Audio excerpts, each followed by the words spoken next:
క్రీడలపై హర్యానా అనుసరిస్తున్న విధానంపై పరిశీలిస్తున్నామని ముఖ్యమంత్రి రేవంత్ రెడ్డి శాసనసభలో ప్రకటించారు. బాక్సర్ నిఖత్ జరీన్, క్రికెటర్ సిరాజ్లకు డీఎస్పీ ఉద్యోగాలిచ్చేందుకు ఉద్దేశించిన సవరణ బిల్లుపై శాసనసభలో చర్చించారు. రాష్టంలో త్వరలో క్రీడా విధానం తెస్తున్నామని సీఎం ప్రకటించారు. హైదరాబాద్లో మరో అంతర్జాతీయ స్టేడియం రానుందని, స్కిల్ వర్సిటీ సమీపంలో బేకరీ కంచెలో క్రికెట్ స్టేడియం నిర్మాణానికి బీసీసీఐతో చర్చించామని తెలిపారు. సవరణ బిల్లుకు బీఆర్ఎస్, బీజేపీ, సీపీఐ, ఎంఐఎం మద్దతు తెలిపాయి. సిరాజ్, నిఖత్లతో పాటు తెలంగాణకు పేరు తెచ్చిన ప్రజ్ఞాన్ ఓజా, అంబటి రాయుడు వంటి క్రీడాకారులకు సైతం స్థలం ఇవ్వాలని పాడి కౌశిక్ రెడ్డి కోరారు. గ్రామీణ ప్రాంతంలో క్రీడల్లో రాణించేలా వసతులు కల్పించాలని భాజపా ఎమ్మెల్యే పాల్వాయి హరీష్ బాబు పేర్కొన్నారు.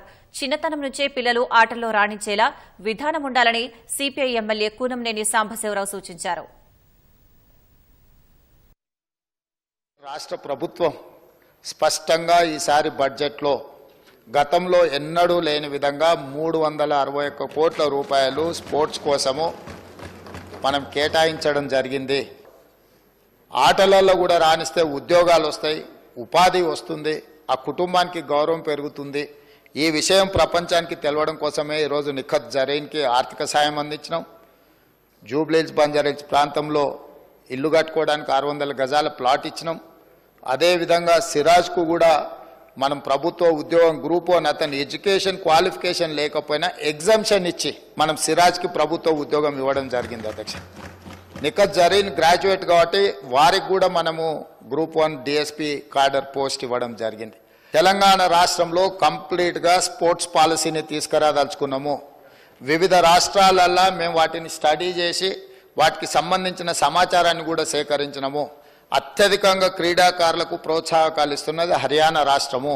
అంటే అర్జున్ అవార్డీస్ కానీ ఇతర ఏ అవార్డీస్ అయినా ఇతర మెడల్స్ ఏం తీసుకొచ్చినా ఆటోమేటిక్గా వాళ్ళకి సహాయం అందించే విధంగా ఒక పాలసీ ఉన్నది. ఏ మెడల్ వస్తే ఏ విధంగా వాళ్ళకి ప్రభుత్వంలో ఉద్యోగ అవకాశాలు కల్పించాలనో హర్యానా స్టేట్లో బెస్ట్ పాలసీని అడాప్ట్ చేసుకున్నారు అధ్యక్ష. మేము అందుకే ఈరోజు హర్యానా, పంజాబ్ ఇతర ప్రాంతాలలో బాక్సింగ్ రిలేటెడ్ కానీ అదర్ రిలేటెడ్ క్రీడలలో రాణించిన వాళ్ళకి ఏ విధంగా ప్రభుత్వం ప్రోత్సాహకాలు ఇస్తున్నదో వాటన్నిటిని కూడా మేము స్టడీ చేస్తున్నాం. వచ్చే సమావేశాలలో స్పోర్ట్స్ పాలసీని సభలో చర్చకు పెట్టి వీలైనంత మేరకు మండలానికి ఒక మంచి మినీ స్టేడియంను నిర్మిస్తే నిజంగానే ఉపయోగం ఉంటుంది. కాకపోతే ఈరోజు తెలంగాణలో భూముల విలువ అత్యధికంగా పెరిగిపోయి ప్రభుత్వ భూములు కబ్జాలకు లోనయ్యి చాలా ప్రాంతాలలో లేవు.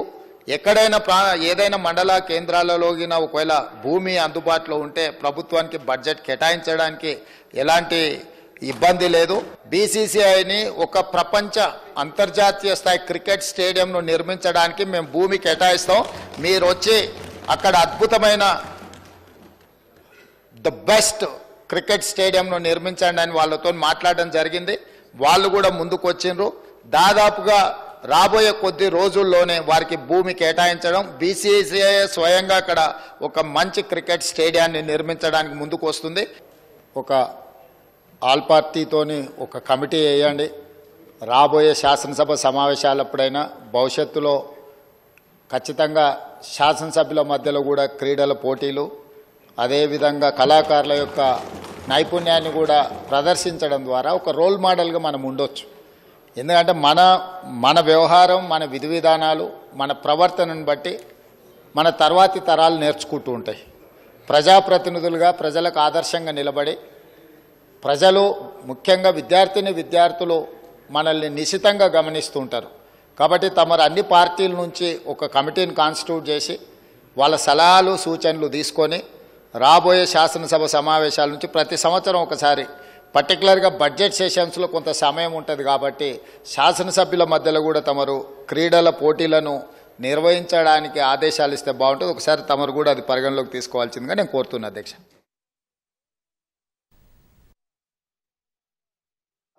ప్రజ్ఞాన్ ఓజా అని మన తెలంగాణ బిడ్డ అధ్యక్ష, క్రికెటర్.